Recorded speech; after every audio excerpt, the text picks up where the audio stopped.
समजा आपलं वजन वाढलेलं असेल आणि आपल्याला एखादा फोन आला की तुम्हाला तुमचं वजन कमी करायचं आहे का? तर आपण निश्चितपणे त्या व्यक्तीला हो म्हणत असतो. त्याच्यानंतर आपली एक अपॉइंटमेंट सेट होते. आपल्याकडे काही चांगले व्हाईट कॉलर लोकं येतात. आपल्याला काही गोष्टी सांगतात आणि मग त्यांचे जे मार्गदर्शन असतं त्या मार्गदर्शनाच्या खाली आपण आपला वेट लॉसचा एक प्रवास सुरू करत असतो. पण हे सगळं करत असताना ज्यावेळेला आपण वेट लॉस करतोय त्यावेळेला योग्य कोच किंवा योग्य मार्गदर्शक, त्याचबरोबर जे काही आपण औषधोपचार म्हणा किंवा जे काही उत्पादनं घेत आहोत ही सुद्धा आपण पडताळून घ्यावीत. अन्यथा आपल्याला वेगळ्या आणि घातक अशा परिणामांना सामोरं जावं लागू शकतं. आता हे सगळं सांगण्यामागचं कारण काय? तर उत्तर प्रदेशमध्ये एक अशीच भयानक घटना घडलेली आहे. या घटनेमध्ये 2 तरुण आहेत किंवा काका आणि पुतणे आहेत, जे दिसायला अगदी व्हाईट कॉलर आहेत, छान छान ड्रेस घालतात, अंगावरती चांगले कपडे असतात, पायात चांगले महागडे शूज असतात. दिसताना अतिशय व्हाईट कॉलर लोक दिसत असले तरीसुद्धा या व्हाईट कॉलर धंद्याच्या मागे त्यांनी स्वतःचं असं एक काम करतायत आणि हे काम इतकं घातक आहे, समाजघातक आहे, की आता होतंय कसं की अनेक मंडळींना मोठमोठ्या पार्ट्या करायच्या असतात आणि आपल्या मोठमोठ्या कल्चरच्या नावाखाली किंवा इव्हेंटच्या नावाखाली अनेक अय्याशीच्या गोष्टी करायच्या असतात आणि मग त्याच्यासाठी त्यांना ऑर्गनायझर लागतात किंवा काही सप्लायर लागतात. आता ह्याच्यामध्ये एक यासीन आणि शावर नावाचे 2 व्यक्ती आहेत आणि हे व्यक्ती अशा स्वरूपाचा वेट लॉसचा बिझनेस करतात. आता वेट लॉसचा बिझनेस करत असताना मग काही चांगले उत्पादनं विकणे किंवा योग्य मार्गदर्शन करणे या सगळ्या गोष्टी आवश्यक असतात. परंतु याच्यासोबतच अत्यंत घातक असा ड्रगचा ते व्यापार करतात, व्यवहार करतात आणि हे ड्रग आहे MD, ज्याची किंमत असते ही लाखोंमध्ये असते आणि जर का तुम्ही या गुन्ह्यामध्ये अडकलात तर मात्र तुम्हाला गंभीर शिक्षा कायद्याच्या मार्फत भोगायला लागू शकते. तर वेट लॉस करता करताच मग जे तरुण तरुणी यांच्या संपर्कात येत होते त्यांना हे MD ड्रगचं देखील व्यसन लावत होते.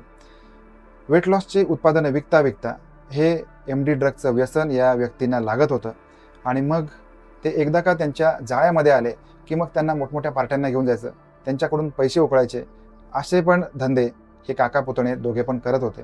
ज्या मुली ज्या तरुणी त्यांच्या संपर्कामध्ये येत होत्या त्यांच्यासाठी मग ते एका वेगळ्या स्वरूपाची पार्टी अरेंज करत होते किंवा वेगळ्या लॉजवर किंवा वेगळ्या हॉटेलमध्ये घेऊन जात होते. MD ड्रग देऊन त्यांच्याकडून वाटेल तेवढा पैसा उकळून मग त्यांना धमक्या देऊन त्यांच्याकडून अश्लील काम करून घेत होते. त्याचबरोबर त्यांचे अश्लील व्हिडिओ देखील काढत होते. आता ही सगळी माहिती 18 जुलै या दिवशी पोलिसांना मिळालेली आहे. त्याच्यामुळे रितसर पोलिसांनी हे दोन्ही ड्रग तस्कर यासीन आणि शावर पोलिसांनी ताब्यात घेतलेले आहेत. त्यावेळेला त्यांच्याकडून साधारणपणे 1.05 ग्रॅम MD ड्रग, एक पिस्तूल आणि एक गाडी हे सगळं पोलिसांनी ताब्यात घेतलं आहे. त्यांच्या मोबाईलमध्ये आक्षेपार्ह व्हिडिओ सापडलेले आहेत. काही तरुणींचे व्हिडिओ होते किंवा काही मारामारी सदृश्य व्हिडिओ देखील त्यांच्या मोबाईलमध्ये सापडलेले आहेत. आता पोलीस या बाबतीमध्ये अधिक तपास करतात. किती तरुणांची किंवा किती तरुणांची फसवणूक या दोघांच्या मार्फत झालेली आहे याचा देखील पोलीस तपास करत आहेत. आता या सगळ्यामधून आपण काय शिकायचं? तर आपण ज्या वेळेला एखादी गोष्ट करतो, मग ते वेट लॉस असू दे किंवा आयुष्यातली कुठलीही गोष्ट जी आपण नव्याने करत असू किंवा एखादा अज्ञात अनोळखी व्यक्ती तुमच्या संपर्कामध्ये येत असेल, तर अशा व्यक्तीवर विश्वास ठेवण्या अगोदर काही तांत्रिक गोष्टी आपण तपासून बघितल्या पाहिजेत.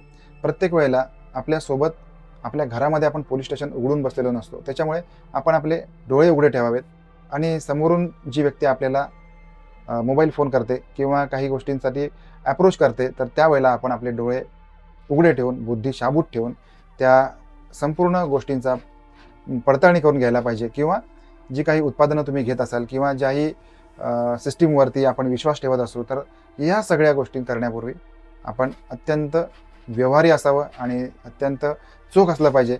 जर का तुम्ही या बाबतीमध्ये थोडा देखील अंधविश्वास ठेवला किंवा थोडा देखील आपलं दुर्लक्ष झालं तर आपणही अशा एखाद्या रॅकेटमध्ये अडकू शकतो. त्याच्यामुळे सावधान.